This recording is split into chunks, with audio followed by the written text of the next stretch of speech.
Hello everyone, कैसे हैं आप सब। एक बार पुनः से कोचिंग क्लासेस पर स्वागत है। उम्मीद करता हूं आप सब अच्छे होंगे, मस्त होंगे, बेहतर होंगे, आपकी पढ़ाई बेहतर चल रही होगी। बच्चों, मैराथन क्लास आज का है जिसमें 20 से 25 क्वेश्चन करने वाले हैं और यहां से आपको क्वेश्चन बोर्ड एग्जाम में देखने को मिलेगा ही मिलेगा। बच्चों, आप लोगों से एक रिक्वेस्ट है, इसके पहले हमने जो वीडियोज लेक्चर प्रोवाइड किया है वो आपको प्लेलिस्ट में देखना है।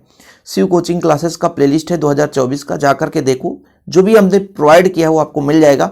तो चलिए शुरू करते हैं बच्चों। पहला प्रश्न है आपका, लेंथेनाइड संकुचन की तुलना में तत्वों से तत्वों में तुलना करेंगे तो एक्टिनाइड संकुचन अधिक होता है, क्यों? कहने का तात्पर्य यह हुआ कि लेंथेनाइड संकुचन कम होता है और एक्टिनाइड संकुचन अधिक होता है। कारण क्या है? देखिए, लेंथेनाइड की बात करते हैं तो ये 4f श्रेणी के तत्व हैं और जब हम बच्चों एक्टिनाइड की बात करते हैं तो 5f श्रेणी के तत्व हैं। थोड़ा समझिएगा, लेंथेनाइड के 4f इलेक्ट्रॉनों की तुलना में एक्टिनाइड में 5f इलेक्ट्रॉनों का कमजोर परिरक्षण प्रभाव के कारण होता है। अब यहाँ पे एक चीज मैं आपको बताता हूँ कि परिरक्षण प्रभाव होता क्या है। जैसे बच्चों मैंने कहा ये नाभिक है, नाभिक के चारों ओर वृत्ताकार पथ है जिसे कोष कहते हैं। थोड़ा परिरक्षण प्रभाव बताना पड़ेगा ना, तभी तो क्लियर हो पाएगा। परिरक्षण प्रभाव का मतलब ये होता है, मान लीजिए सबसे बाह्यतम कोष है।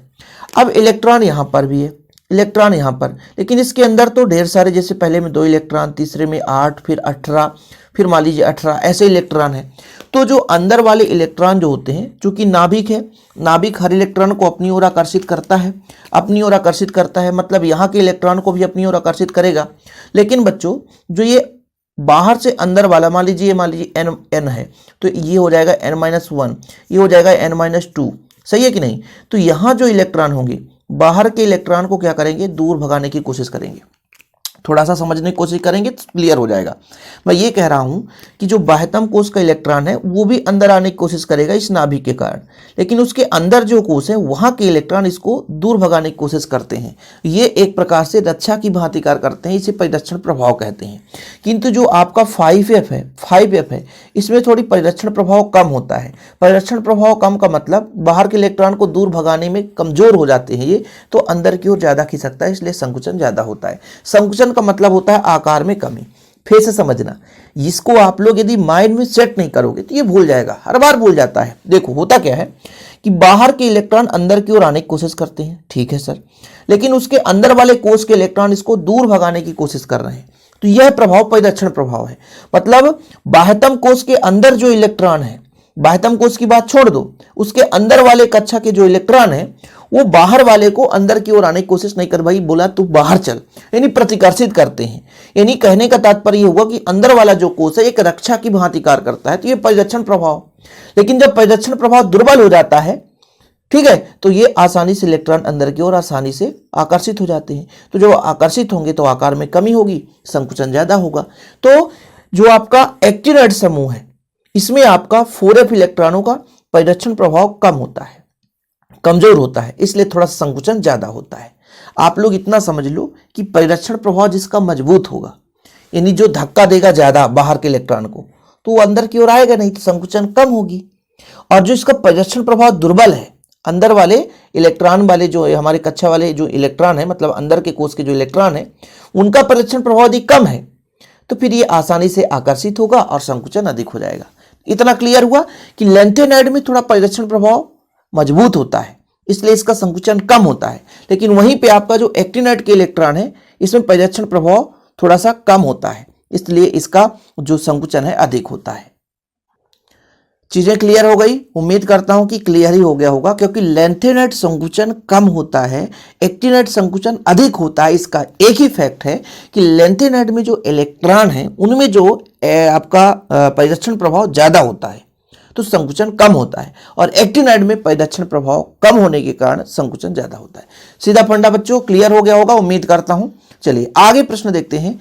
Cu1 पॉजिटिव रंगहीन और परंतु Cu2 पॉजिटिव रंगीन होता है, क्यों? देखिए, जब आप डी ब्लॉक के एलिमेंट्स वाला चैप्टर पढ़ते हो तो ऐसे एलिमेंट्स जो डी ब्लॉक के जो संक्रमण तत्व हैं उनमें यदि डी संक्रमण पाया जाता है, डी संक्रमण का मतलब होता है डी कक्षक के इलेक्ट्रॉन ही डी कक्षक में ही जाए, मतलब कूदते रह जाएं एक कमरे से दूसरे कमरे में, तो वो रंगीन होता है। जहां पर डी संक्रमण पाया जाता है वहां पे रंगीन होना जायज है।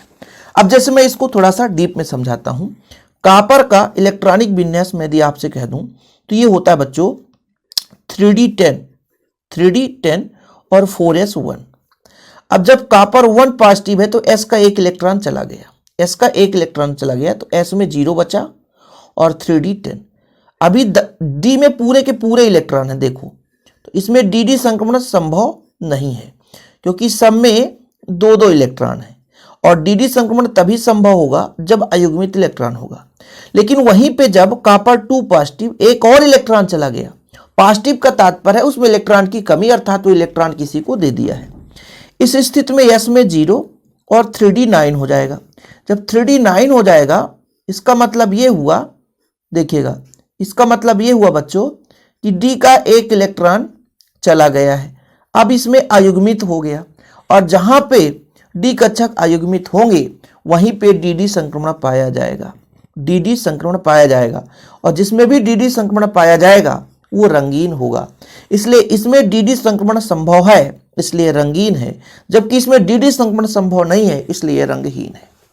देखिए Cu1 पॉजिटिव का उपकोष पूर्ण भरा होता है, देखो जरा पूर्ण भरा है, d में 10 इलेक्ट्रॉन होने चाहिए, पूरे के पूरे भरे हैं।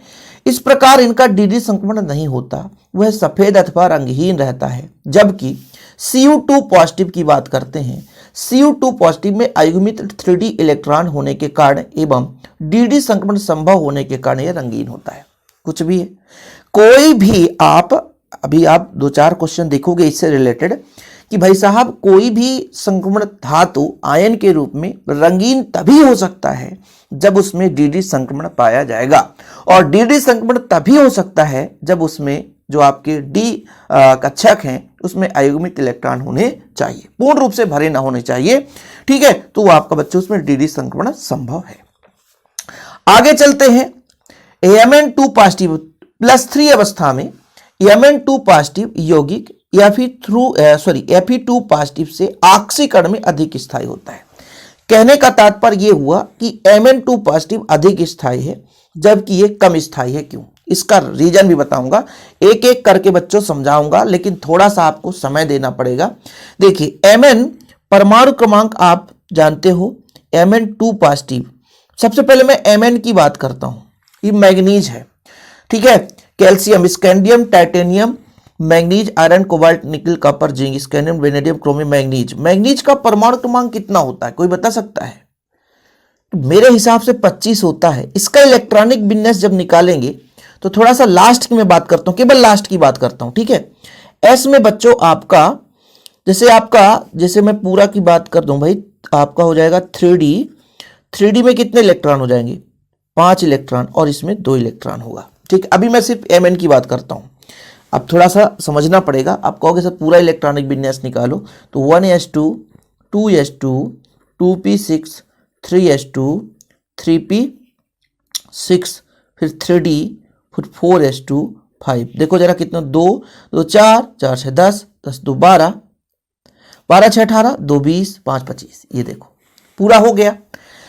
अब जब ये बच्चों 2 पॉजिटिव है, जब 2 पॉजिटिव है मतलब s का दोनों इलेक्ट्रॉन चला गया तो s में 0 हो गया और 3d आपका 5 हो गया।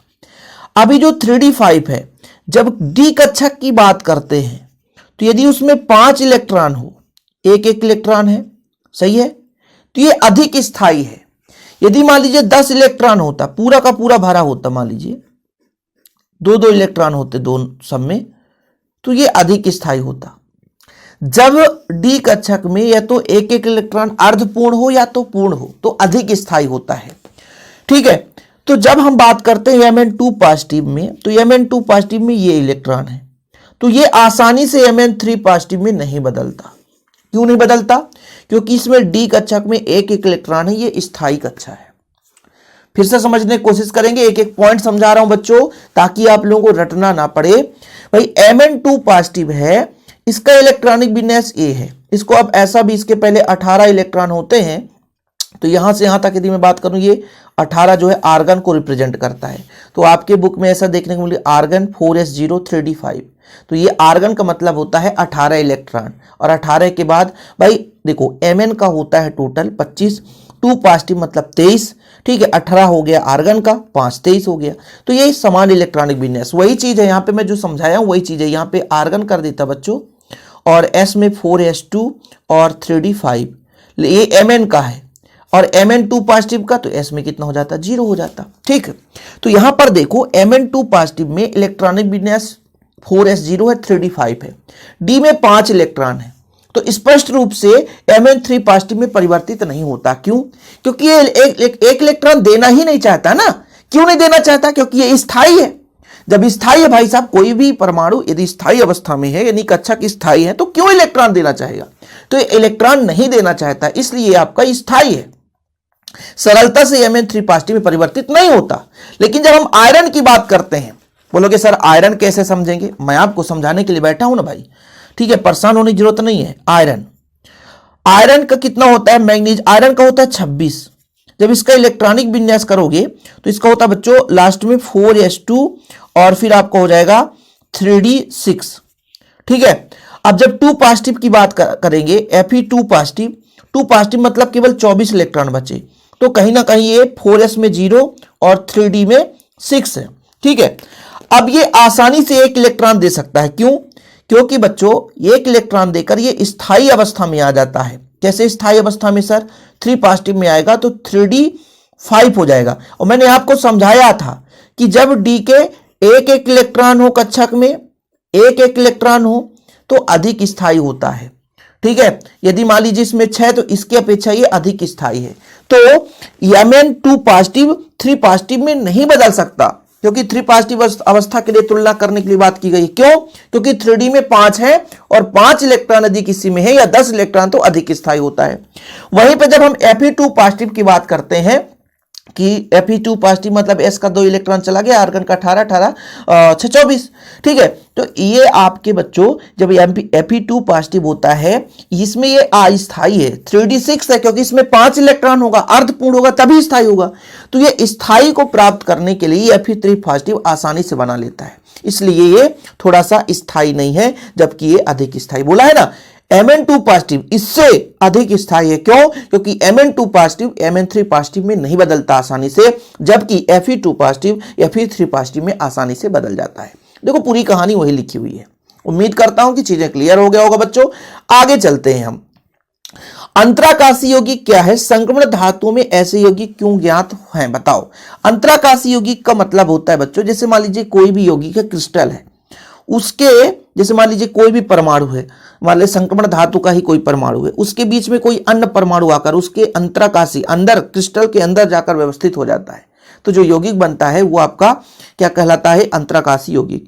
कुल मिलाकर के मान लीजिए संक्रमण धातु का एक क्रिस्टल है और क्रिस्टल के बीच में रिक्त स्थान है, और रिक्त स्थान में आकर के कोई अन्य परमाणु आकर के जुड़ गया है ना, और जुड़ करके एक नया यौगिक बनाया, तो आपका अंतराकाशी यौगिक कहलाता है। देखिए अधिकांश संक्रमण तत्व उच्च ताप पर अधात्विक तत्वों के परमाणु जैसे हाइड्रोजन है, बोरान है, कार्बन, निकल, सिलिकॉन आदि के साथ अंतराकाशी यौगिक बनाते हैं।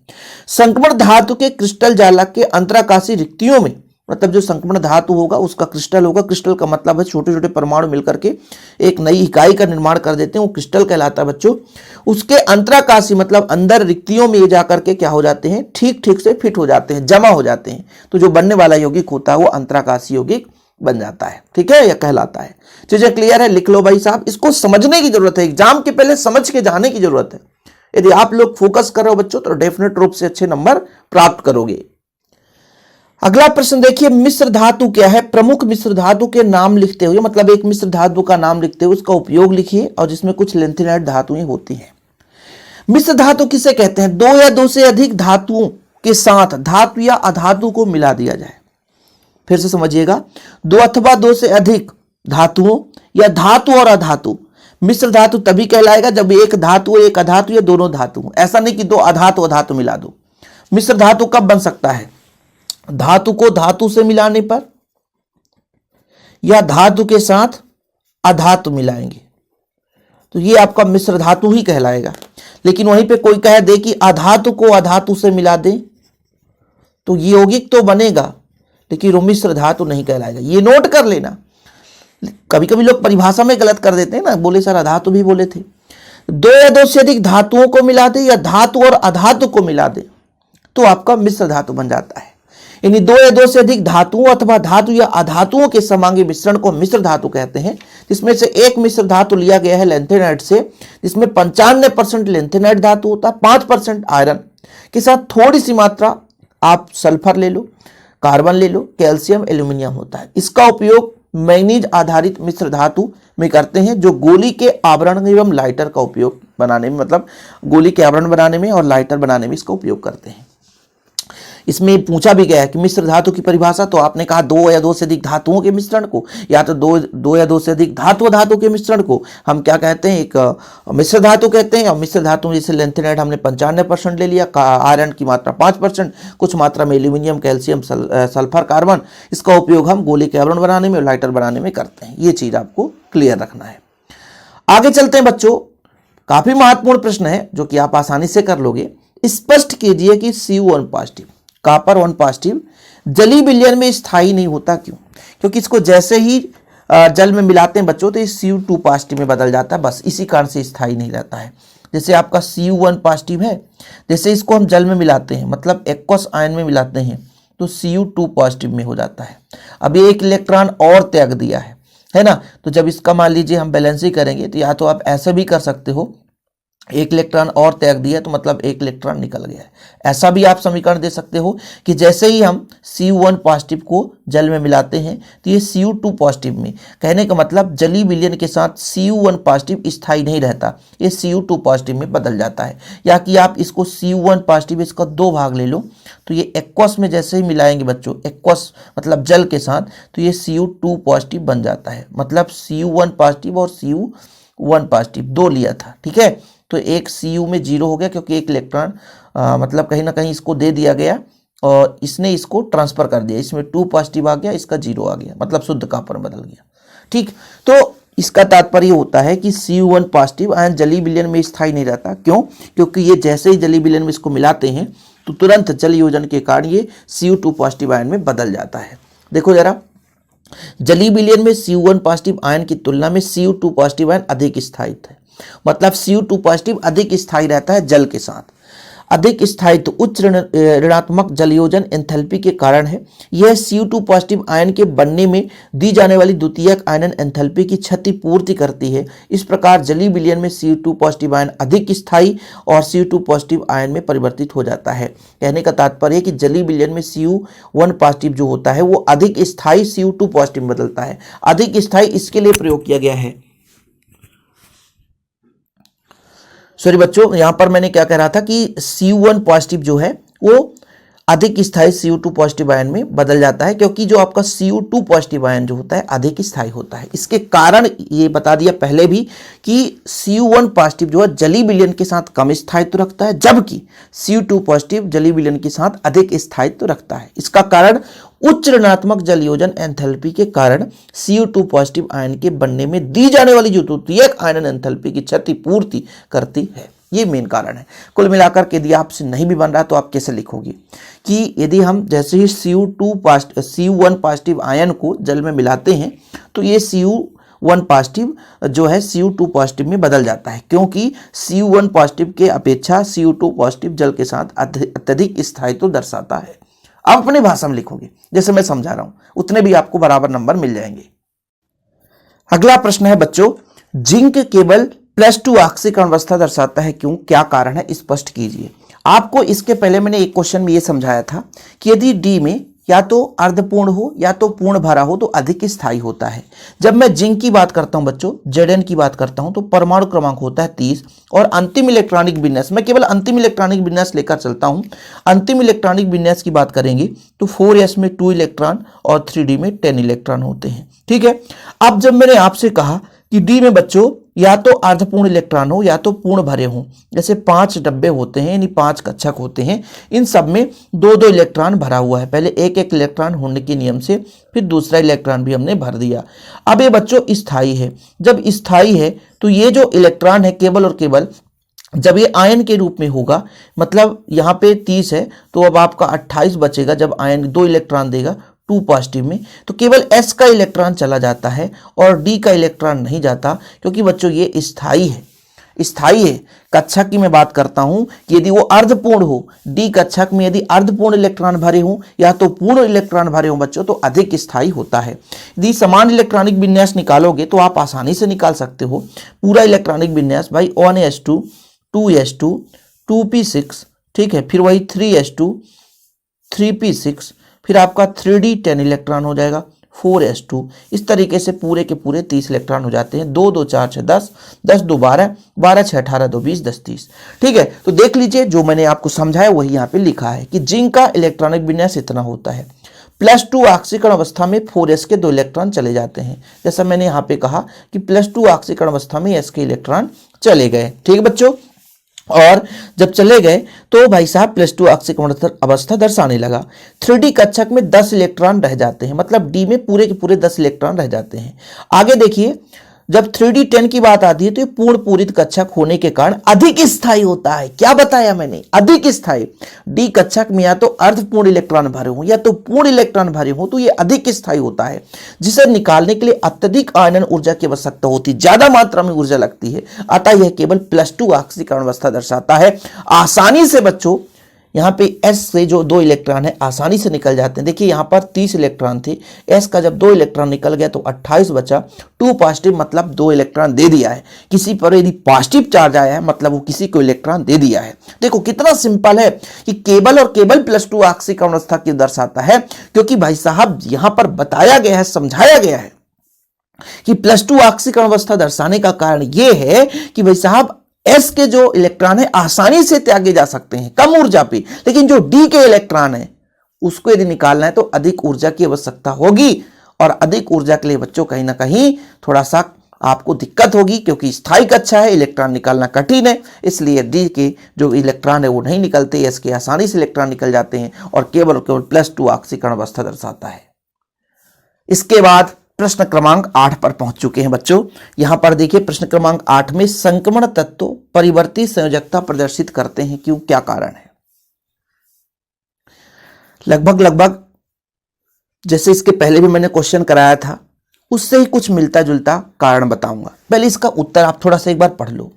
संक्रमण तत्व परिवर्ती संयोजकता प्रदर्शित करते हैं क्योंकि N-1d कक्षक तथा NS कक्षक के इलेक्ट्रॉनों की ऊर्जा में बहुत अधिक अंतर नहीं होता है। ठीक है, मतलब उनके स्तर में बहुत ज्यादा अंतर नहीं होता, जिससे डी कक्षक के इलेक्ट्रॉन भी संयोजी इलेक्ट्रॉन का कार्य करते हैं। इन तत्वों में Mn अधिकतम परिवर्ती संयोजकता प्रदर्शित करता है।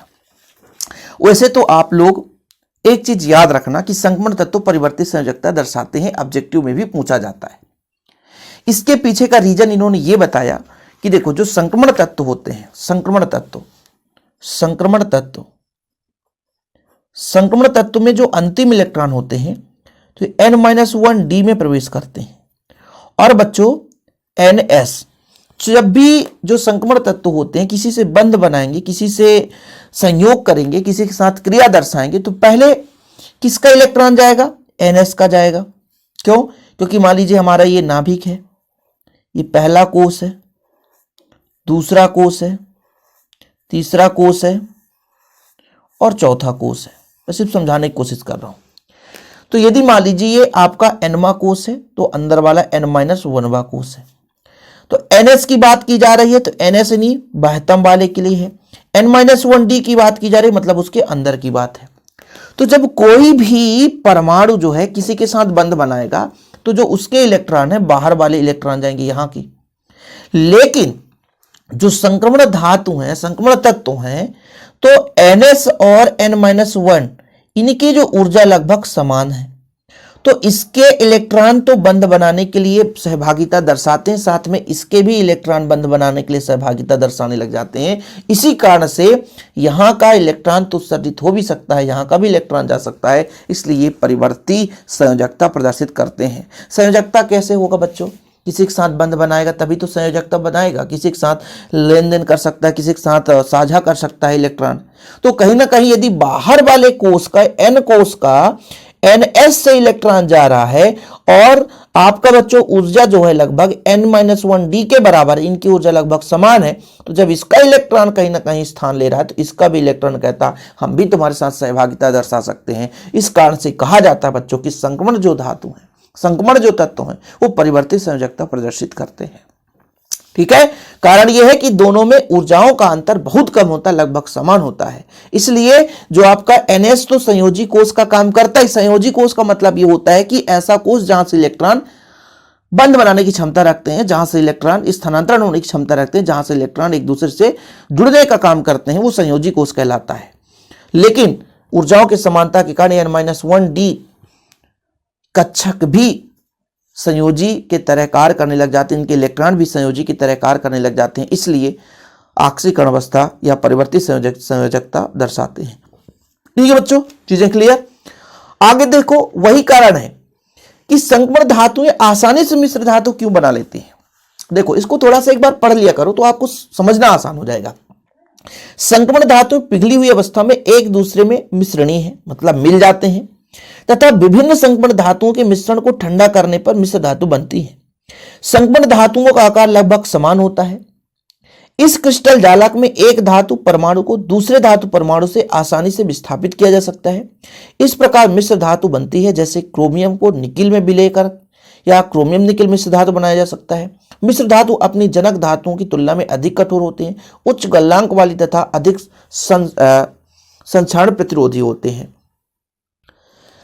अब इसका अर्थ समझिए। आप लोग थोड़ा सा पढ़ोगे, लेकिन इसको जब अपने माइंड में इसको बैठाओगे कि ये कह क्या रहा है कि जो संक्रमण धातुएं होती हैं वो मिश्र धातु बनाने के हकदार क्यों होते हैं, आसानी से मिश्र धातु क्यों होते हैं।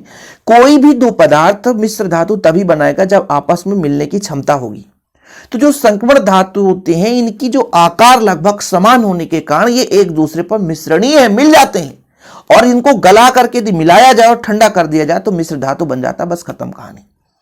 देखो भाई साहब, कारण ये होता है कि जैसे हमारा आकार और आपका आकार बराबर है, एक कुर्सी दे दिया जाए तो उस कुर्सी में आप भी बैठ सकते हो और हम भी बैठ सकते हैं। लेकिन वहीं पे यदि छोटा सा कुर्सी है और एक मोटा धाकड़ व्यक्ति आ जाएगा तो फिर वो बैठ नहीं सकता है, उसके बैठने में कुर्सी टूट ही जाती है। और लेकिन यदि हमारे ही आकार का कोई व्यक्ति आया, हमारे ही वजनदार का कोई व्यक्ति आया, तो हम उसको अपनी कुर्सी में बैठा लेंगे। जब कोई मेहमान आता है, यदि भारी भरकम आ गया, बोले भैया इसको आप थोड़ा सा मजबूत कुर्सी देना, नहीं तो फिर बेंच में बैठा दो, है ना, लकड़ी के कुर्सी में बैठा दो। और कमजोर व्यक्ति आया तो बोले टूट फूट पे भी दे दो भैया। ऐसे ही होता है संक्रमण धातुओं में। इनकी आकार समान होती है, इनको जहां पे बैठाएंगे आसानी से एक दूसरे को भी स्थापित कर सकते हैं।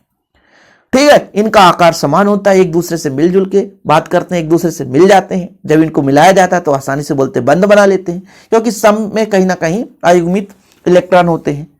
तो मुख्य रूप से मिश्र धातु बनाने का कारण यह है कि जो विभिन्न संक्रमण धातु हैं ये आसानी से एक दूसरे से मिल जाते हैं, इनका आकार लगभग समान है, और समान है तो एक दूसरे से विस्थापित भी हो जाते हैं। मैंने आपको कहा ना कि कुर्सी में आप बैठे हैं, आपके ही आकार का कोई व्यक्ति आया, आपके ही वजन का कोई व्यक्ति आया, तो आप उसे आसानी से बैठा सकते हैं।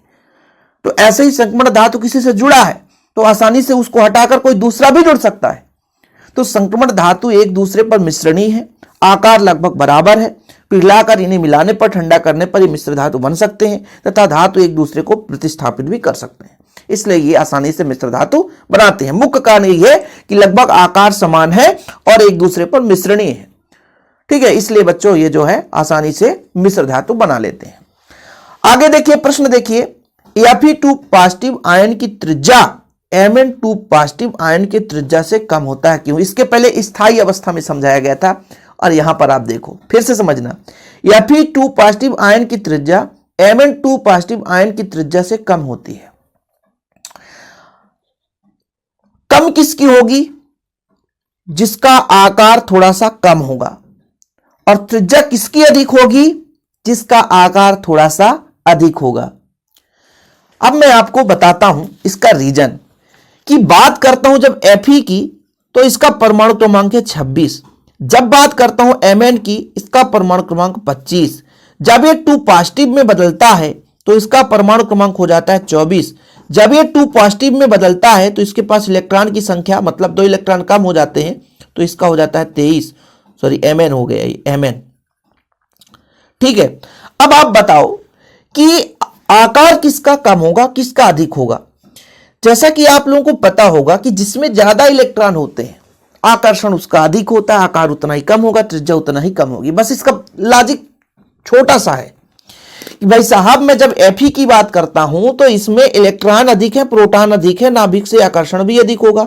ये नाभिक है मान लीजिए, धनात्मक भाग, इलेक्ट्रॉन बाह्यतम कोश में है, तो इसमें प्रोटॉन की संख्या अधिक है, इलेक्ट्रॉन की संख्या, तो आकर्षण ज्यादा होगा। जब आकर्षण ज्यादा होगा तो आकार में कहीं ना कहीं क्या होगी, कमी होगी। आप लोग पढ़े हो ना कि बाएं से दाएं चलते हैं तो पहले आपका Mn आता है, फिर Fe आता है। तो बाएं से दाएं चलते हैं तो आकार में भी कमी होती है और त्रिज्या में भी कमी होती है। इसके पीछे रीजन ये है कि जब बाएं से दाएं चलते हैं तो इलेक्ट्रॉन की संख्या लगातार बढ़ती जाती है, तो नाभिक का आकर्षण बल बढ़ता जाता है और नाभिक के आकर्षण बल के कारण थोड़ा कहीं ना कहीं आकार में कमी आती है। देखो Fe का परमाणु क्रमांक 26 है, Mn के परमाणु क्रमांक 25 से अधिक है। बिल्कुल सही है सर। अधिक परमाणु क्रमांक होने से नाभिक में प्रोटॉन की संख्या अधिक है, फलतः नाभिक और बाह्यतम कोश के इलेक्ट्रॉनों के बीच कार्य करने वाला आकर्षण बल उतना ही प्रबल होगा। प्रबल आकर्षण बल इलेक्ट्रॉन मेद को भीतर की ओर खींचता है, जिससे आकार में कमी आती है। कुल मिलाकर बच्चों इलेक्ट्रॉनों को अपनी ओर खींचता है, इसलिए Fe2 पॉजिटिव आयन की त्रिज्या Mn2 पॉजिटिव आयन की त्रिज्या से कम होती है। आसान नहीं है समझना और इतना कठिन भी नहीं है जितना कि आप लोग डर जाओ। सीधा एकदम सिंपल है कि Fe2 पॉजिटिव में इलेक्ट्रॉन की संख्या ज्यादा है, जैसे मैं अभी यहां पे समझा रहा था, इलेक्ट्रॉन की संख्या ज्यादा है। जब इलेक्ट्रॉन ज्यादा है तो प्रोटॉन ज्यादा है, नाभिक का आकर्षण बल ज्यादा है, और आकर्षण बल ज्यादा है तो आकार में कमी आएगी, और आकार में कमी आएगी तो त्रिज्या में भी कमी आएगी। कुछ समझ में आया? नहीं आया तो कोई बात नहीं है, फिर से समझ लो कि भाई साहब Fe2 पॉजिटिव में इलेक्ट्रॉन की संख्या 24 है, ठीक है, और Mn2 पॉजिटिव में इलेक्ट्रॉन की संख्या 23 है, पहली बात। और वैसे भी भाई साहब जब हम बाएं से दाएं चलते हैं तो परमाणु क्रमांक बढ़ता है, इलेक्ट्रॉन की संख्या बढ़ती है, प्रोटॉन की संख्या बढ़ती है, और इलेक्ट्रॉन या प्रोटॉन की संख्या बढ़ने से नाभिक और इलेक्ट्रॉन के बीच आकर्षण बल बढ़ता है, और आकर्षण बल जिसका ज्यादा होगा उसका आकार उतना ही कम होगा, त्रिज्या उतना ही कम होगी। मैंने ये कहा कि ये मान लीजिए परमाणु है, नाभिक में धन आवेश है, यहां इलेक्ट्रॉन है। यदि बच्चों ये इलेक्ट्रॉन और प्रोटॉन की संख्या ज्यादा है तो आकर्षण बल ज्यादा होगा, इसलिए आकार में थोड़ी सी कमी आएगी, संकुचन होगा। तो Fe2 पॉजिटिव में इलेक्ट्रॉन की संख्या, नाभिक में प्रोटॉन की संख्या सब अधिक है, इसलिए ये इलेक्ट्रॉन को अपनी ओर खींचता है, इसलिए आकार में थोड़ी सी कमी आ जाती है और त्रिज्या में भी थोड़ी सी क्या हो जाती है, कमी आ जाती है।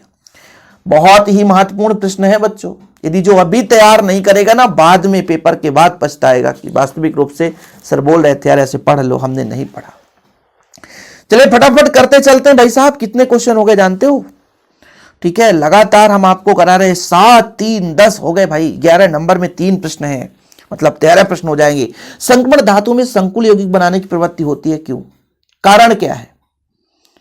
क्या कारण है भाई साहब? देखो आपने आपको बताया कि संकुल यौगिक अर्थात जैसे आपका मान लीजिए मिश्र धातु बनाता है तो आकार लगभग क्या होता है, बराबर होता है, एक दूसरे पर मिश्रणीय होते हैं, एक दूसरे को विस्थापित कर सकते हैं, तो आपका तो मिश्र धातु बनाने का तात्पर्य हो गया। लेकिन संकुल धातु, संकुल यौगिक बनाने का तात्पर्य क्या है? संकुल यौगिक वही बना सकता है जो इलेक्ट्रॉन युग्म ग्रहण करता है, जो लिगेंड के साथ बंध बनाने की क्षमता रखता है। अब आप कहोगे सर ये इलेक्ट्रॉन युग्म क्या है? देखो जो संक्रमण धातु होते हैं बच्चों उसमें डी कक्षक में अयुग्मित इलेक्ट्रॉन होते हैं, तो जो जोड़ा ले सकता है, लिगेंड क्या है, जो इलेक्ट्रॉन युग्म देता है, और धातु इलेक्ट्रॉन युग्म लेता है। तो संक्रमण धातुओं के पास ऐसे अयुग्मित डी कक्षक हैं जहां पर इलेक्ट्रॉन युग्म मतलब एक प्रकार से प्रवेश कर सकता है, अर्थात संक्रमण धातु में इलेक्ट्रॉन युग्म ग्रहण करने की क्षमता होती है। इस कारण से ये संकुल यौगिक बनाते हैं। ठीक है, फिर से समझना कि जो आपका लिगेंड होता है संकुल यौगिक में जो आपका लिगेंड होता है, संकुल यौगिक का अलग चैप्टर है, उसमें जो लिगेंड होता है बच्चों वो इलेक्ट्रॉन युग्म देता है, और संक्रमण धातुओं के पास ऐसे कक्षक उपस्थित होते हैं जो इलेक्ट्रॉन युग्म ग्रहण करने की क्षमता रखते हैं, इसलिए संकुल यौगिक बनाते हैं। देखो लिगेंडों द्वारा दिए जाने वाले इलेक्ट्रॉन युग्म को ग्रहण करने के लिए इन तत्वों में आयनों में रिक्त ऑर्बिटल्स होते हैं, खाली कक्षक होते हैं, इस कारण से संकुल यौगिक बनाते हैं। दूसरा कारण है इन तत्वों के आयनों का आकार कम तथा नाभिकीय आवेश उच्च होता है, जिसके कारण ये आयन या अणु लिगेंड को अपनी ओर आकर्षित करते हैं। 2 फैक्ट हैं। पहला फैक्ट आपको बताया कि इनके पास रिक्त डी कक्षक है, रिक्त डी कक्षक है जो कि इलेक्ट्रॉन युग्मों को ग्रहण कर सकते हैं, है ना भाई। इनके पास वो जगह है जो कि लिगेंड इलेक्ट्रॉन युग्म दे तो ग्रहण कर ले, और दूसरा ये भी है कि आकार तो कम होता है लेकिन आवेश उच्च होता है, जिस कारण से लिगेंड को अपनी ओर आकर्षित करते हैं। इन्हीं दो कारणों से ये संकुल यौगिक बनाते हैं। अगला प्रश्न है बच्चों, जिंक, कैडमियम और पारा, इसको हम संक्रमण तत्व नहीं मानते, क्यों? देखो, संक्रमण तत्व की परिभाषा ये है कि जिसमें अयुग्मित डी कक्षक हो, मतलब डी में पूर्ण रूप से 10 इलेक्ट्रॉन ना भरे हों, डी में 10 इलेक्ट्रॉन ना भरे हों। लेकिन जिंक की बात करते हैं, इसमें 3D में 10 इलेक्ट्रॉन होता है, 4s2। और जब हम बात करते हैं कैडमियम की बात बच्चों, तो इसमें 4D में 10 इलेक्ट्रॉन होता है, 5s2। और जब हम पारा की बात करते हैं तो 5d10 और इसमें 6s2। तो इसमें डी में पूरे इलेक्ट्रॉन, इसमें भी पूरे इलेक्ट्रॉन, यानी 72 कोष में पूरे के पूरे इलेक्ट्रॉन होते हैं। ठीक है, जबकि संक्रमण धातुओं की परिभाषा है कि ऐसे तत्व जिनमें n-1d उपकोष आंशिक रूप से भरे हो, मतलब अयुग्मित हो, तभी वो संक्रमण तत्व कहलाता है। लेकिन इसमें अयुग्मित नहीं रहता, सबके सब युग्मित है। जिंक, कैडमियम, Hg ये ऐसे एलिमेंट्स हैं, जैसे मैंने कहा जिंक में 3d10 4s2, कैडमियम में 4d10 5s2, Hg में 5d10 6s2 अवस्था में पाई जाती है, इसलिए इन्हें संक्रमण तत्व नहीं माना जाता। बाकी ये संक्रमण तत्व के बीच में ही है, अलग से कहीं नहीं है, डी ब्लॉक के ही एलिमेंट्स हैं, लेकिन इसको मानते नहीं है। इसका कारण ये है कि भाई साहब, परिभाषा संक्रमण तत्व का ये है कि जिसमें n-1d उपकोष आंशिक रूप से भरा हो, मतलब डी कक्षक जो है कहीं ना कहीं अयुग्मित हो। लेकिन जो जिंक है, कैडमियम और पारा है, जिंक, कैडमियम और पारा है, इसमें सब में भाई साहब डी कक्षक में 10 इलेक्ट्रॉन है, पूर्ण रूप से भरे हुए हैं, आंशिक नहीं, पूर्ण रूप से भरे हुए हैं, स्थायी है। स्थायी होने के कारण इन्हें हम संक्रमण तत्व नहीं मानते हैं, या ऐसा कहा जाता है कि संक्रमण तत्व का गुण प्रदर्शित नहीं होता, क्यों? ठीक है, कैसा भी क्वेश्चन आ जाए कि जिंक, कैडमियम, पारा जो है संक्रमण तत्व का गुण प्रदर्शित नहीं करता, क्यों, क्या कारण है, या इसको हम संक्रमण तत्व नहीं मानते, क्यों? तो वही कारण। ठीक है बच्चों, स्क्रीनशॉट ले लिए, आगे चलते हैं। टाइटेनियम को आश्चर्यचकित धातु क्यों कहते हैं? क्योंकि भाई साहब ये मजबूत है। आश्चर्यजनक धातु वही हो सकता है जो मजबूत होगा। ठीक है भाई, कठोर है, गलनांक उच्च है, ऊष्मा विद्युत का सुचालक है, संक्षारण प्रतिरोधी है, इसका उपयोग टैंक, तो बंदूक या रक्षात्मक कवच बनाने में किया जाता है, इसलिए आश्चर्यचकित धातु है। यार वैसे बन जाएगा, तुम लोग बहुत अच्छे आदमी हो ना भाई साहब, ऐसे क्वेश्चन करते चलो यार। ठीक है, अभी खत्म नहीं हुआ है कहानी, बड़ा लंबा चौड़ा है, अभी वीडियो खत्म नहीं हुआ सेशन। ये देखो भाई, यहाँ तक है, यहाँ तक चलेगी कहानी, अभी 2 पेज और है, 5-6 क्वेश्चन है, क्योंकि भाई साहब अभी 10 उधर हो गए, 3 ये क्वेश्चन, 13 हो गया, अभी समाप्त नहीं हुआ कहानी, मैराथन चल रहा है ना। जो बच्चे पहली बार आए हैं तो चैनल को सब्सक्राइब कर लें, क्योंकि यही मात्र आपको एमपी बोर्ड में एकमात्र चैनल है जो आपको विश्वसनीयता के साथ, आंसर के साथ बच्चों आपको हेल्पफुल वीडियोस देता है। थक गया यार, 40 मिनट हो गए हैं बच्चों, चलिए कोई बात नहीं, आगे चलते हैं। टाइटेनियम को आश्चर्यचकित धातु क्यों कहा जाता है बच्चों? क्योंकि ये कठोर होता है, गलनांक क्वथनांक भी उच्च होती है, विद्युत का सुचालक भी होता है, और संक्षारण मतलब आसानी से ये नष्ट नहीं होता है। इसका उपयोग टैंक, तो बंदूक व रक्षात्मक कवच बनाने में किया जाता है। और सुपर फास्ट रिवीजन है बच्चों, तो टाइम पास भी हमको नहीं करना, आगे चलना है। TiO2 श्वेत है, जबकि TiCl3 बैगनी है। देखो भाई साहब, इसको मैं अपनी भाषा में समझाऊंगा। ये माइक भी ना यार आज धोखा देता है कभी कभी ये। चलो देखो देखो देखो, थोड़ा इसको ऊपर करते हैं तब तो लिखते बनेगा। देखो बच्चों, मेरे भाषा में समझना तो आप समझ जाओगे। TiO2 श्वेत है, मतलब रंगहीन है। ठीक है, TiCl3 ये आपका रंगीन है, बोला रंगीन है। अब देखो, इसमें जो है 2 ऑक्सीजन जुड़ा हुआ है। कितना ऑक्सीजन बच्चों? 2 ऑक्सीजन। इसका मतलब यह हुआ कि एक ऑक्सीजन 2 इलेक्ट्रॉन, तो 2 ऑक्सीजन 4 इलेक्ट्रॉन लेगा, तो Ti4 पॉजिटिव में। एक बार क्वेश्चन देख लूं, ठीक है, चलो बढ़िया है। इसका रीजन मैं बताता हूं कि 2 ऑक्सीजन है बच्चों, एक ऑक्सीजन 2 बंध बनाता है, तो 2 इलेक्ट्रॉन का साझा किया है, मतलब 2 ऑक्सीजन है तो 4 इलेक्ट्रॉन इससे ले लिया। TiCl3 की बात करता हूं तो क्लोरीन एक ही इलेक्ट्रॉन लेता है, तो टाइटेनियम में यहां पे 3 पॉजिटिव है। अब यहां पे आपको एक डाउट हो जाएगा, एक बार फिर से समझा देता हूं भाई साहब, ऐसे क्वेश्चन ही है यार। TiO2 में टाइटेनियम जो है वो 4 पॉजिटिव है, और TiCl3 में जो टाइटेनियम है वो 3 पॉजिटिव है। अब आगे थोड़ा समझते हैं। टाइटेनियम का परमाणु क्रमांक कितना होता है? परमाणु क्रमांक होता है बच्चों 22। टाइटेनियम का परमाणु क्रमांक कितना होता है? 22। तो 22 में जब 4 इलेक्ट्रॉन निकल जाएंगे, आप ही बताओ, जब 4 इलेक्ट्रॉन निकल जाएंगे तो कितना बचेगा? टाइटेनियम में होता है परमाणु क्रमांक 22, और जब 4 इलेक्ट्रॉन निकल गया बच्चों, तो टाइटेनियम जब 4 पॉजिटिव बना, तो यहां पर टोटल 18 इलेक्ट्रॉन हो गए। अब जब इसका इलेक्ट्रॉनिक विन्यास करेंगे तो 1s2, 2s2, 2p6, 3s2, 3p6 और आपका 2 2 4 4 6 10 2 12 6 18 और आपका 3d में 0 इलेक्ट्रॉन। लेकिन टाइटेनियम आपका 22 है, जब ये 3 पॉजिटिव हुआ तो 3 पॉजिटिव में इसके पास इलेक्ट्रॉन बचे 19। जब इसका इलेक्ट्रॉनिक विन्यास करेंगे तो 1s2, 2s2, 2p6, 3s2, 3p6 और 3d1। अब d में इलेक्ट्रॉन है। आप ही बताओ, आपको बताया गया है कि वही जो परमाणु है रंगीन बनाएगा जिसमें अयुग्मित d कक्षक में इलेक्ट्रॉन होंगे। इसमें d में 1 इलेक्ट्रॉन है, और जब d में 1 इलेक्ट्रॉन है तो कहीं ना कहीं इसमें dd संक्रमण संभव है। 1 इलेक्ट्रॉन है तो ये इलेक्ट्रॉन कहीं भी घूम सकता है, निम्न ऊर्जा स्तर से उच्च ऊर्जा स्तर पे जा सकता है, इसलिए इसमें dd संक्रमण संभव है। अब थोड़ा सा इसका उत्तर पढ़ेंगे तब तो क्लियर हो पाएगा। TiO2 में टाइटेनियम 4 पॉजिटिव अवस्था में है, ठीक है सर, जिसका इलेक्ट्रॉनिक विन्यास 3d 0 है। d में 0 भाई, कहां नहीं बता रहे हो सर, ये देखो d में 0 है। आगे चलते हैं। d इलेक्ट्रॉन के अभाव से dd संक्रमण नहीं पाया जाता। इसमें dd संक्रमण नहीं पाया जाएगा, कारण TiO2 श्वेत है, जबकि TiCl3 में Ti3 अवस्था में है, मतलब TiCl3 में आपका 3 पॉजिटिव है। अब जब 3 पॉजिटिव है तो इसका इलेक्ट्रॉनिक विन्यास 3d1।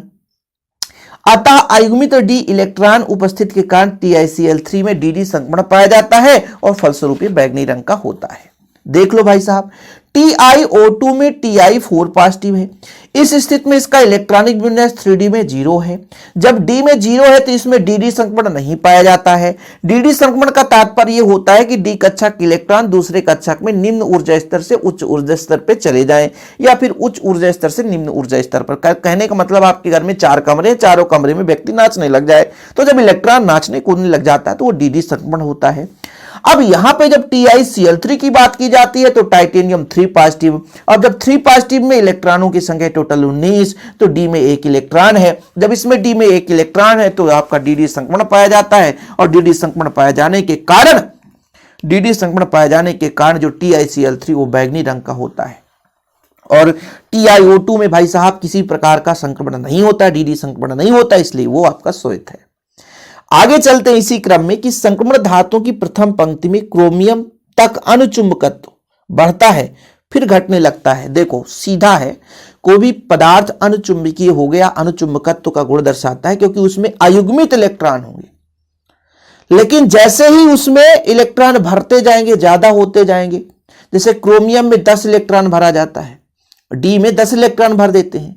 फिर कॉपर, जिंक, क्रोमियम, देखिए क्रोमियम में 5 इलेक्ट्रॉन भरते हैं। पहले समझो फिर से, संक्रमण धातु की प्रथम पंक्ति में क्रोमियम तक अनुचुंबकत्व बढ़ता है। इसका कारण यह है कि अयुग्मित इलेक्ट्रॉन की संख्या पहले बढ़ती है और फिर घटने लगता है। इसका मतलब यह होता है कि फिर से युग्मित इलेक्ट्रॉन बढ़ते जाते हैं। मैं आपको फिर समझा रहा हूं, जैसे आपका scandium, titanium, vanadium, chromium, manganese, iron, cobalt, nickel, copper, zinc. D में आपका 1 इलेक्ट्रॉन होगा, फिर 2 इलेक्ट्रॉन, फिर 3 इलेक्ट्रॉन, यहाँ पे 5 इलेक्ट्रॉन, यहाँ भी 5 इलेक्ट्रॉन, 6 इलेक्ट्रॉन, 7 इलेक्ट्रॉन, 8 इलेक्ट्रॉन, इसमें 10 इलेक्ट्रॉन, इसमें 10 इलेक्ट्रॉन। अब बात ये की जा रही है कि जब यहां से यहां तक पहुंचते हैं, यहां से यहां तक पहुंचते हैं, क्रोमियम तक पहुंचते हैं, तो यहां तक पहुंचने में डी में 1-1 इलेक्ट्रॉन हो जाते हैं। क्या बच्चों? 1-1 इलेक्ट्रॉन हो जाते हैं, ठीक है। लेकिन जैसे जाएंगे इलेक्ट्रॉन की संख्या बढ़ेगी तो युग्मन बढ़ेगा, और जैसे जैसे युग्मन बढ़ेगा तो कहीं ना कहीं उसका अनुचुंबकत्व का मान घटने लगता है। अनुचुंबकत्व का जो प्रभाव है वो किसी भी परमाणु के बाह्यतम कोश में अयुग्मित इलेक्ट्रॉन की संख्या पर निर्भर करती है। अयुग्मित इलेक्ट्रॉन की संख्या बढ़ रही है, मतलब अनुचुंबकत्व या अनुचुंबकीय गुण का मान बढ़ रहा है। लेकिन जैसे ही अयुग्मित इलेक्ट्रॉन की संख्या कमी होगी, युग्मित इलेक्ट्रॉन बढ़ने लग जाएंगे, तो वही अनुचुंबकत्व का मान भी कम होने लगता है। लो भैया, अध्याय समाप्त। कहने का तात्पर्य आपने समझ गया होगा भाई साहब कि क्रोमियम तक जाने से पहले अयुग्मित इलेक्ट्रॉन की संख्या बढ़ती है। देख लो, संक्रमण धातु की प्रथम पंक्ति में क्रोमियम तक अयुग्मित डी कक्षक यानी डी इलेक्ट्रॉनों की संख्या लगातार बढ़ती है तथा फिर युग्मन प्रारंभ होने के कारण इनकी संख्या घटती जाती है। जैसे जैसे chromium, scandium, titanium, vanadium, chromium तक जाएंगे तो अयुग्मित पहले डी में 1 इलेक्ट्रॉन, फिर 2 इलेक्ट्रॉन, फिर 3 इलेक्ट्रॉन, फिर 5 इलेक्ट्रॉन तो बढ़ेगा। फिर से भाई साहब 6 इलेक्ट्रॉन जैसे हुए तो युग्मन शुरू हो जाता है। ठीक है, कोई दिक्कत तो नहीं है, चीजें क्लियर है। क्रोमियम 3d5 तक अयुग्मित इलेक्ट्रॉन बढ़ते हैं, लेकिन जैसे ही आगे बढ़ते हैं तो अयुग्मित इलेक्ट्रॉनों की संख्या क्या होने लगती है? घटने लगती है, युग्मन प्रारंभ हो जाता है। इस कारण से बच्चों फिर अणुचुंबकत्व भी घटने लगता है। आगे चले बच्चों, कोई दिक्कत तो नहीं है। 15 क्वेश्चन हो चुके हैं आज के। अगला देखिए, संक्रमण धातु एवं उनके अनेक यौगिक अणुचुंबकीय व्यवहार दर्शाते हैं। बिल्कुल सिंपल है। संक्रमण धातु अणुचुंबकीय व्यवहार दर्शाने का कारण यह है कि संक्रमण धातु के अंदर अयुग्मित इलेक्ट्रॉन होते हैं। बस मैं शाब्दिक रूप से बताता हूं। जब किसी यौगिक को चुंबकीय क्षेत्र में रखा जाता है तो यौगिक के भीतर चुंबकत्व तो बाहरी चुंबकीय क्षेत्र से प्रभावित होता है। ठीक है, यदि भीतर का चुंबकत्व तो बाहरी चुंबकीय क्षेत्र का साथ देता है तो उसे अणुचुंबकीय गुण कहते हैं। बढ़िया परिभाषा दे दिया, क्या बढ़िया डीप में है कि भाई किसी पदार्थ को चुंबकीय क्षेत्र में रख दिया जाए तो पदार्थ के अंदर के इलेक्ट्रॉन भी चुंबकत्व का साथ देते हैं। जब किसी यौगिक को चुंबकीय क्षेत्र में रखा जाता है तो भीतर के जो यौगिक के भीतर चुंबकत्व तो बाहरी चुंबकत्व क्षेत्र से प्रभावित होता है, अंदर वाला भी प्रभावित हो गया। कहने का मतलब बाहर बैंड बज रहा है तो अंदर वाला व्यक्ति भी डांस करने लग जाए, तो वो उत्सुकता है। तो चुंबकीय क्षेत्र अपना बैंड बजाया तो अंदर के जो इलेक्ट्रॉन है वो भी बैंड बजाने लग जाते हैं, चुंबकीय क्षेत्र उनमें उत्पन्न हो जाता है। ठीक है, यदि भीतर का चुंबकत्व तो बाहरी चुंबकीय क्षेत्र का साथ देने लग जाए तो उसे अणुचुंबकीय गुण मतलब पदार्थ को आकर्षित करने लग जाए। यदि यौगिक में अयुग्मित इलेक्ट्रॉन हो तो अणुचुंबकत्व प्रबल हो जाता है, अर्थात किसी यौगिक में अणुचुंबकत्व की मात्रा उसमें उपस्थित अयुग्मित इलेक्ट्रॉन की संख्या पर निर्भर होती है। संक्रमण तत्वों में अयुग्मित इलेक्ट्रॉन होते हैं अतः वे अणुचुंबकीय होते हैं। कुल मिलाकर के वही निष्कर्ष निकला ना जो पहले क्वेश्चन मैंने भी आपको समझाया कि भाई साहब अयुग्मित इलेक्ट्रॉन की संख्या है, कोई भी संक्रमण धातु है यदि उसमें अयुग्मित इलेक्ट्रॉन है तो वो आपका अणुचुंबकीय गुण दर्शाएगा। ये फैक्ट है। कोई भी संक्रमण धातु है यदि उसमें बच्चों अयुग्मित इलेक्ट्रॉन है तो आपका अणुचुंबकीय गुण दर्शाएगा। और यहां पर बढ़िया शाब्दिक रूप से परिभाषा भी दिया गया, बढ़िया बढ़िया समझाया गया है बच्चों कि जब मान लीजिए कोई यौगिक के चुंबकीय क्षेत्र में रख दे तो यौगिक के अंदर भीतर भी एक घटना होने लगती है। बाहर बैंड बज रहा है तो अंदर भी बैंड बजने लग गया, अंदर बैंड बजने लग गया मतलब उसके अंदर भी चुंबकत्व का गुण उत्पन्न हो रहा है, अंदर भी इलेक्ट्रॉन डांस करने लग जाते हैं। अब वो बाहर के चुंबकीय क्षेत्र का साथ देने लग जाते हैं, बाहर के चुंबकीय क्षेत्र से आकर्षित होने लग जाते हैं। जैसे अयुग्मित इलेक्ट्रॉन है तो युग्मित होने के लिए सोचते हैं कि कोई तो इलेक्ट्रॉन दे दे। जैसे आप लोग अकेले हो, दोस्ती बनाने के लिए किसी का साथ तो चाहिए ही। तो ऐसा ही होता है भाई साहब कि अकेले हमको मार्केट जाना है, कोई साथ होता, दोस्त होता तो अच्छा होता। ऐसे इलेक्ट्रॉन भी आपके विपरीत बंधी इलेक्ट्रॉन के साथ बंध बनाने की क्षमता रखते हैं और सोचते हैं कि कोई मिल जाए, इसलिए वो चुंबकत्व का गुण दर्शाने लग जाते हैं। तो कोई भी आपका संक्रमण धातु होगा उसमें अयुग्मित इलेक्ट्रॉन दी है तो आपका अणुचुंबकीय गुण दर्शाता है। जिसमें अयुग्मित इलेक्ट्रॉनों की संख्या अधिक है वो प्रबल चुंबकत्व होता है अणुचुंबकीय गुण के रूप में, और जिसमें अयुग्मित इलेक्ट्रॉन की संख्या कम होती है बच्चों तो वो थोड़ा सा अणुचुंबकत्व कम दर्शाता है। इसके पहले क्वेश्चन में यही तो बताया था कि जैसे जैसे अयुग्मित इलेक्ट्रॉन की संख्या बढ़ती है अणुचुंबकत्व का मान बढ़ता है, लेकिन जैसे ही अयुग्मित इलेक्ट्रॉन की संख्या कम हो जाती है बच्चों तो अणुचुंबकत्व का मान घटने लग जाता है। समझ में आया कि नहीं? आ गया होगा। चलिए आगे चलते हैं। भाई साहब इसकी परमाणुकरण एंथैल्पी उच्च होती है क्योंकि भाई साहब इसमें बंध मजबूत होता है। एंथैल्पी का मतलब होता है कि तोड़ने के लिए आवश्यक ऊर्जा। देखो, संक्रमण धातुओं में उच्च प्रभावी न्यूक्लियर आवेश तथा संयोजी इलेक्ट्रॉन की अधिक संख्या होती है, इसलिए वो बहुत मजबूत होते हैं, धात्विक बंध बनाते हैं। परिणाम स्वरूप संक्रमण धातुओं को परमाणुकरण की एंथैल्पी उच्च होती है। कहने का तात्पर्य यह है कि इनके बीच जो बंध होता है प्रबल होता है, इनको तोड़ने के लिए कहीं अधिक ऊर्जा की आवश्यकता होती है, इसलिए भाई साहब इसकी एंथैल्पी उच्च होती है। इसमें ज्यादा डीप में जाने की जरूरत नहीं है, इसमें कुछ ही नहीं है कि ये कठोर होते हैं, मजबूत होते हैं, धात्विक बंध बनता है और इनके बीच बंध जो होता है अत्यधिक प्रबल होता है, इसलिए इसको जब हम तोड़ना चाहेंगे तो अधिक ऊर्जा लगेगी, इसलिए परमाणुकरण की एंथैल्पी थोड़ी सी अधिक होती है। और बच्चों अगला क्वेश्चन है, इसे आप लोग अपने भाषा में लिखोगे, ये आपकी मर्जी है कि संक्रमण धातुएं रंगीन यौगिक बनाती हैं क्यों। इसका तात्पर्य ये है बच्चों कि डी में जो होता है, मैं आपको थोड़ा सा समझा भी दूंगा, कोई दिक्कत नहीं है, आप आसानी से समझोगे।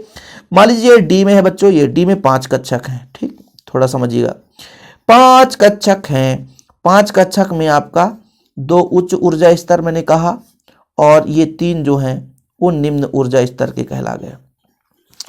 अब इलेक्ट्रॉन जो है निम्न ऊर्जा स्तर से जब उच्च ऊर्जा स्तर पर जाता है, इलेक्ट्रॉन यहां से गति करता है, तो ये बच्चों दृश्य प्रकाश से एनर्जी लेता है, दृश्य प्रकाश से ऊर्जा लेता है।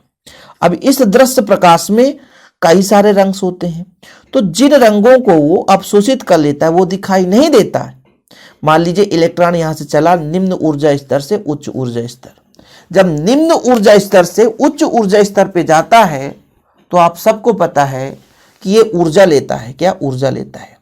निम्न ऊर्जा स्तर से उच्च ऊर्जा स्तर पर जाता है बच्चों, निम्न ऊर्जा स्तर से उच्च ऊर्जा स्तर पर जाता है तो क्या करता है? ऊर्जा लेता है। और जब ऊर्जा लेता है तो कुछ रंगों को अवशोषित कर लेता है, कुछ रंगों को अवशोषित कर लेता है और कुछ रंगों को रिफ्लेक्ट कर देता है। और जिसको रिफ्लेक्ट करता है मतलब उत्सर्जित कर, जिसको अवशोषित नहीं करता वही रंग हमें दिखाई देता है। फिर से समझो, संक्रमण धातु भाई साहब इसमें डी कक्षक है, इसमें जो 2 ऊर्जा स्तर है, निम्न ऊर्जा स्तर और उच्च ऊर्जा स्तर। आप शाब्दिक रूप से समझ लो, लिख लोगे आसानी से। जब ये निम्न ऊर्जा स्तर से उच्च ऊर्जा स्तर में जाते हैं तो दृश्य प्रकाश से एनर्जी लेते हैं। अब दृश्य प्रकाश में कई रंग होते हैं, तो कुछ रंगों को अवशोषित कर लेते हैं जो हमें दिखाई नहीं देता, और जिसे अवशोषित नहीं करते वो हमें दिखाई देता है। देखो, संक्रमण धातु आयनों का रंग अपूर्ण रूप से भरे हुए n-1 डी कक्षक के कारण होता है। मतलब डी कक्षक में किस प्रकार से इलेक्ट्रॉन भरे होते हैं, इसी कारण से रंगीन यौगिक बनाता है। ये सबको पता है कि पहले भी कई क्वेश्चन में आपने करा कि भाई साहब अयुग्मित इलेक्ट्रॉन के कारण ही डी संक्रमण पाया जाता है। मतलब डी संक्रमण का तात्पर्य यही है, डी संक्रमण, इलेक्ट्रॉन निम्न ऊर्जा स्तर से उच्च ऊर्जा स्तर पर जाते हैं।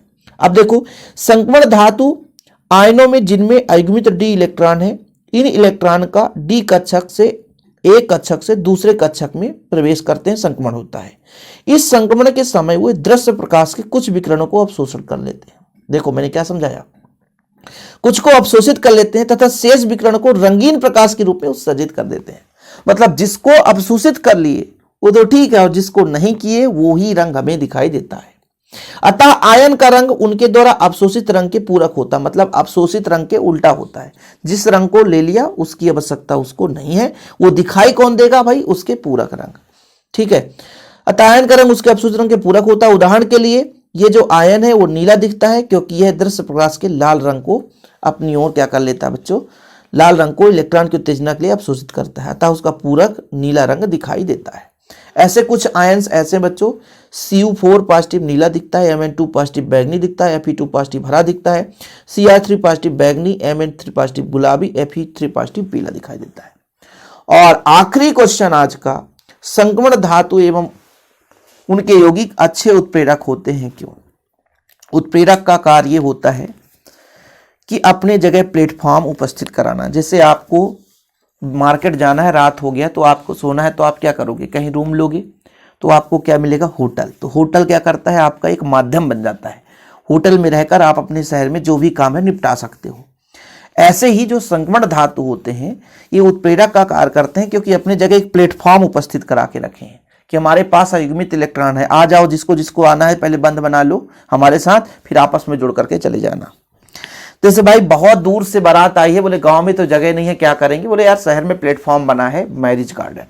अब उस मैरिज गार्डन में क्या करेंगे? जाएंगे, घराती भी आएंगे, बाराती भी आएंगे, शादी समारोह होगा, खाओ पियो, पैसा दो और चले जाओ। ऐसे हमारे उत्प्रेरक साहब होते हैं। इनके पास कक्षक हैं, ज्यादा ऊर्जा स्तर अंतर नहीं रहता है। n-1 डी कक्षक भी है और n का भी वाहतम कोष का ns कक्षक भी है। ये सब के सब क्या करते हैं? प्लेटफॉर्म प्रदान कर रहे हैं, स्थान प्रदान कर रहे हैं। इस संयोजी इलेक्ट्रॉन का कार्य करते हैं कि आ जाओ भाई, पहले हमारे साथ बंध तो बनाओ, जुड़ो तो। बोला तू आ, पहले आ जा, बंध बना ले। दूसरा है तू आजा बंद बना ले। अब तुम्हारे बीच क्या समझौता है, करवा दिए भाई समझौता, और समझौता हो गया तो आपस में बंद बना ले, फिर तुम चले जाओ। उत्प्रेरक क्या होता है, अब क्रिया की दर को घटा भी देता है बढ़ा भी देता है, लेकिन स्वयं अपरिवर्तित रहता है, वो नहीं बदलता। आप यदि बात करोगे कि मार्केट में आपका जो मैरिज गार्डन है वो वहीं रहेगा, लोग जाएंगे वहां बैठेंगे सोएंगे खाएंगे पिएंगे, कचरा फैलाएंगे, लेकिन साफ सफाई फिर से होगा, मैरिज गार्डन वही रह जाएगा। ऐसे ही जो संक्रमण धातु होते हैं ये एक अच्छे उत्प्रेरक की बात करते हैं, किसी भी अभिक्रिया के दर को घटाते हैं बढ़ाते हैं, लेकिन स्वयं अपरिवर्तित रहते हैं। पहले जाएंगे बंद बनाएंगे, पहले मैरिज गार्डन में जाओगे सोओगे सब कुछ करोगे, लेकिन फिर से मैरिज गार्डन खाली होगा। ऐसे ही संक्रमण धातुओं में रिक्त स्थान होते हैं डी कक्षक में, एनएस कक्षक में समानता ऊर्जा दर्शाती है, एनएस और n-1d कक्षक उपस्थित होते हैं, आसानी से आकर संयोजी इलेक्ट्रॉन के साथ बंध बनाते हैं और आपस में क्रिया दर्शाने में संपन्न कराते हैं। संक्रमण तत्व परिवर्तित संयोजकता प्रदर्शित करते हैं क्योंकि n-1d कक्षक और एनएस कक्षक इलेक्ट्रॉनों की ऊर्जा में बहुत कम अंतर पाया जाता है, जिससे डी कक्षक में इलेक्ट्रॉन भी संयोजी इलेक्ट्रॉन का कार्य करते हैं। ये भाई साहब इसका उत्तर है ही नहीं है, एक अच्छा उत्प्रेरक होता है क्यों, इसका उत्तर तो भाई साहब ये जो उत्तर है इसके पहले भी ये तो परिवर्ती संयोजकता प्रदर्शित करता है, उसका उत्तर लिख गया है। इसलिए कहते हैं ना लिखते समय थोड़ा सा यदि ध्यान ना दो तो गड़बड़ हो जाता है। कोई बात नहीं भाई साहब, आप लोग इसको तैयार कर लेना। मैंने जो समझाया था कि ये आप लिख सकते हो कि संक्रमण धातु परिवर्ती संयोजकता प्रदर्शित करते हैं और तत्वों के साथ अयुग्मित इलेक्ट्रॉन है ना इलेक्ट्रॉनों के साथ बंध बनाने की क्षमता रखते हैं, इस कारण से ये परिवर्ती आक्सीकरण अवस्था दर्शाती। थोड़ा सा कहीं ना कहीं गड़बड़ लिखा हुआ है ये। इसका उत्तर यहां पर देखो, आप लोग देखो मजा आ जाएगा। संक्रमण धातु अच्छे उत्प्रेरक होते हैं क्योंकि इन धातुओं में रिक्त डी कक्षक की उपलब्धता एवं परिवर्तित संयोजकता विभिन्न आक्सीकरण अवस्थाएं प्रदर्शित करने के कारण अस्थायी माध्यमिक युग्म संकलन बनाने की प्रवृत्ति रखते हैं। अतः यह निम्न संक्रमण ऊर्जा विकल्प प्रदान करता है। इसके अतिरिक्त ये अभिक्रियाओं के लिए आवश्यक पृष्ठ या सतह प्रदान करता है। मैंने जो आपको समझाया वही चीजें, जिससे अभिकारक उत्प्रेरक की सतह पर अधिशोषित होकर के क्रिया पूर्ण कर लेते हैं। मैंने क्या समझाया आपको कि अच्छे उत्प्रेरक है क्योंकि इसमें डी कक्षक रिक्त है और ये सतह प्रदान करता है, रिक्त डी कक्षक के कारण सतह प्रदान करता है। इनमें परिवर्ती आक्सीकरण अवस्थाएं परिवर्ती संयोजकता प्रदर्शित करते हैं, तो ये सतह प्रदान करने के कारण ऐसा होता है। इसलिए आप लोग देख लो भाई, स्क्रीनशॉट ले लेना, ठीक है। एक और क्वेश्चन है बच्चों, एक और क्वेश्चन जो आपको होमवर्क दे रहा हूं, इसे आप लोग तैयार कर लेना। संक्रमण तत्व किसे कहते हैं, ठीक है, ये परिभाषा है। संक्रमण तत्व किसे कहते हैं इसकी परिभाषा आप लोग तैयार कर लेना, ठीक है। कोई दिक्कत तो नहीं भाई साहब, बाकी हम आप लोगों के लिए लगातार क्वेश्चन प्रोवाइड कर रहे हैं, इसमें कोई दिक्कत नहीं है। हम आपको समझाने की भी कोशिश करते हैं। लेकिन आज का ये मैराथन क्लास आपको कैसा लगा प्लीज बताना जरूर, क्योंकि बच्चों आप लोगों के लिए निरंतर मेहनत कर रहा हूं और आप लोगों का प्यार सपोर्ट तो चाहिए ही। यदि आपका प्यार और सपोर्ट एक थम्सअप के रूप में मिल जाए, लाइक करके शेयर कर दें, तो निरंतर आप लोगों के लिए बच्चों मेहनत करता हूं और करता रहूंगा। ओके, जय हिंद, वंदे मातरम।